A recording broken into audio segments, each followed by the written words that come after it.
All right, let's set the scene. It's late, the glowing screen is literally the only light in your room, and you're diving into a digital world where the terror doesn't come from some chainsaw-wielding monster jumping out of a closet. No, it comes from a flickering fluorescent light in an empty, dead-quiet apartment hallway. Welcome to This Explainer. Today we're dissecting a totally fascinating, rapidly growing micro-genre in gaming, mundane gig economy horror.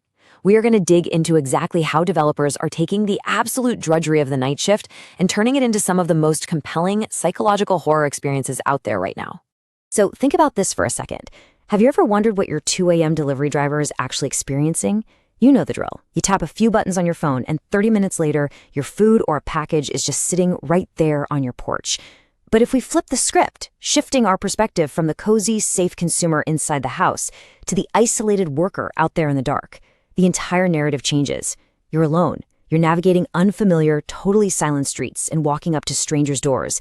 It's a naturally vulnerable position to be in, and indie game developers have absolutely zeroed in on this.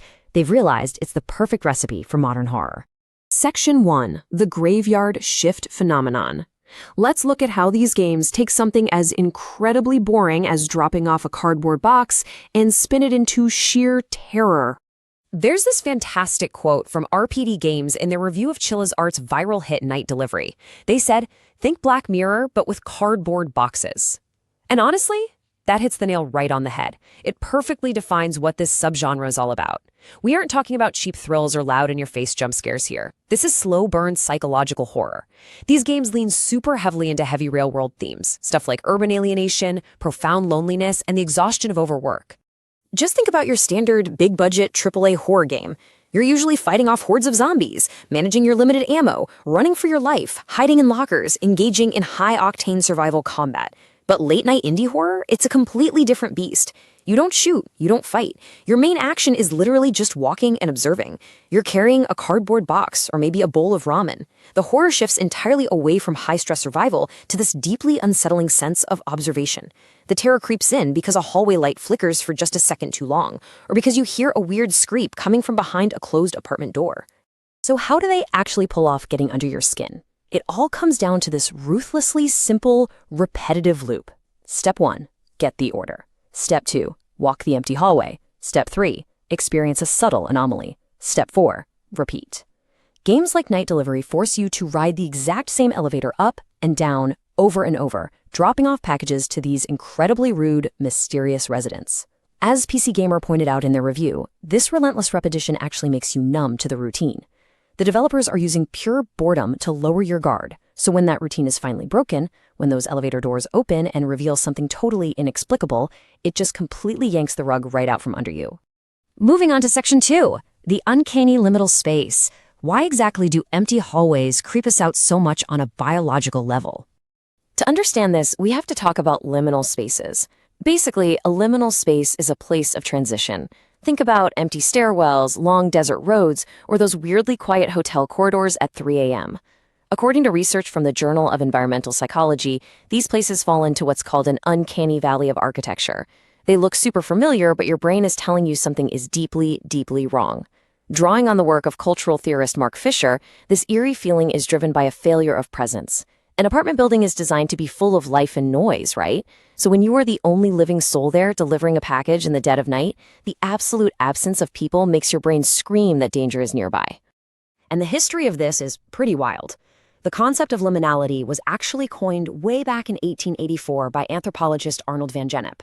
But it really hit the mainstream in 2019, when a viral 4chan post about the back rooms, that endless maze of empty, yellow-carpeted office spaces, just exploded online.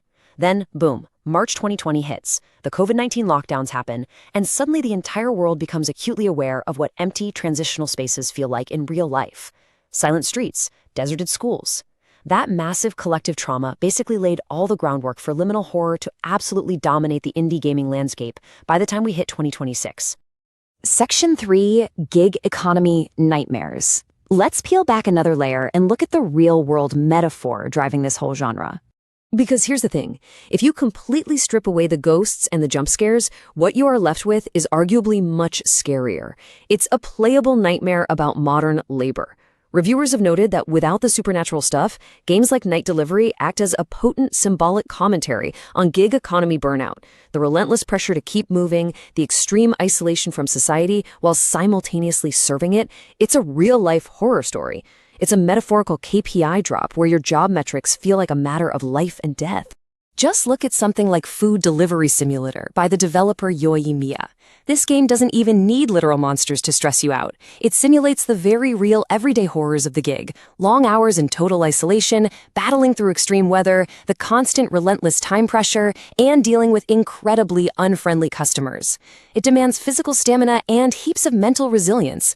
The mundane aspects of the work are naturally exhausting on their own. So as a player, you're already emotionally drained before the game even introduces the supernatural horror. Section 4, Global Late Night Scares. What's amazing is how this incredibly specific formula has resonated and adapted across totally different cultures.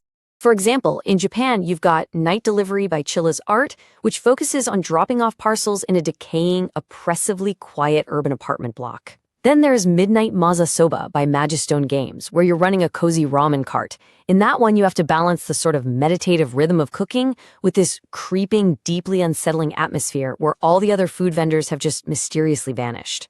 And over in Vietnam, a studio called Young Buffalo created Night Shippers. This is a co-op horror game where you're delivering pho and banh mi through incredibly authentic, procedurally generated dark alleys inspired by the actual streets of Hanoi and Ho Chi Minh City. It's the exact same core dread, but beautifully localized with distinct cultural flavors. And if you have any doubts about the popularity of this highly specific subgenre, try 30,000. That is the number of players who jumped in to try the demo for Night Shippers in just its first 45 days on Steam. It racked up over 10,000 wishlists right out of the gate. There is a massive, and I mean massive, growing global demand for these hyper-specific, culturally grounded horror experiences. People genuinely want to be scared by the mundane. So what's the glue holding all these global hits together? Well, they share some very specific hallmarks. Almost all of them use a retro VHS or PlayStation 1 era visual filter to emulate this grimy analog sense of dread. They also usually feature absolutely zero saves or checkpoints. As anyone who has played Night Delivery will tell you, if you mess up or if the game crashes, you start over from the very beginning, which obviously skyrockets the stakes. They lean heavily on oppressive ambient audio or just dead silence instead of big blaring orchestral music. And again, the whole emphasis is on observing your environment while doing boring, repetitive tasks. You don't fight back, you just watch and wait. Section 5, the appeal of mundane horror. Which brings us to the big question, why do we voluntarily subject ourselves to the nightmare of a haunted night shift when we play games to escape reality?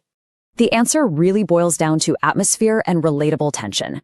RPD Games summed it up perfectly, saying this genre is a masterclass in how less can be much, much more. Most of these games are actually incredibly short. Midnight Mazesoba? It's about 25 minutes long. Night Delivery maybe takes you an hour or two, but they pack such a profound emotional punch and a deep sense of existential dread because they put you in a scenario you intimately understand. You don't need a $100 million AAA budget with motion-captured zombies to terrify someone. You literally just need to put them alone in the dark, give them a boring job to do, and let their own paranoia fill in the shadows.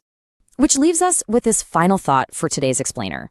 These games are brilliant because they take the invisible labor that powers our modern convenience and they turn it into a source of deep psychological empathy and terror. So the next time you tap that app to order a late night snack at 2 a.m., are you going to look at the person standing on your porch the exact same way? Or will you wonder what kind of liminal nightmares they had to walk through just to get to your door? Thanks for joining me on this deep dive, and as always, stay curious.